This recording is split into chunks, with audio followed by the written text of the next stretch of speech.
Hello প্রিয় পশুপালক বন্ধুরা, আজ আপনাদের কাছে আমি ট্রিটমেন্টের ভিডিও নিয়ে আসতে পারছি না, সেই জন্য আমি একটু মাফি চাইছি। কারণ কালকে আমার বাড়ি ঢুকতে 10:30 বেজে গিয়েছিল। তো আজকে আমি ঘুম থেকে 6টার দিকে উঠেছি, সেই জন্য আমার স্নান করতে একটু লেট হয়ে গেল।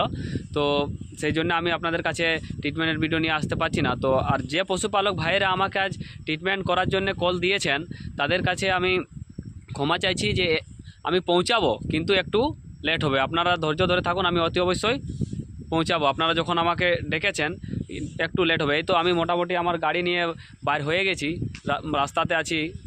এখন আমি আপাতত নেমরা যাব। নেমরার পরে আপনার যত জায়গা থেকে আপনারা কল করেছেন আমি সব জায়গায় পৌঁছাবো। তো আজকে আমি শুধু একটা জানকারি ভিডিও আপনাদেরকে কাছে শেয়ার করছি। এখন আমরা প্রায় একটা রোগ পাচ্ছি, যেমন ছোট 5-7 কিলোর ছাগলের বাচ্চাগুলা হঠাৎ খাওয়া দাওয়া করছে দিনে, তারপরে হঠাৎ দেখবেন বসে যাচ্ছে আর মারা যাচ্ছে। তো আমি পশুপালক ভাইদের কাছে এটাই বলতে চাইছি যে আপনারা ছাগলটাকে একটু ধ্যান দেন। কারণ যখন মারা যাচ্ছে যেদিন, তার মানে সকালবেলাটাতে মোটামুটি মাথাটা নিচু করছে, দেখবেন একটু ফুর্তিটা কমে যাচ্ছে, খাওয়া দাওয়া একটু কম করছে, তারপরে দেখবেন সন্ধ্যাতে এসে মারা যাচ্ছে।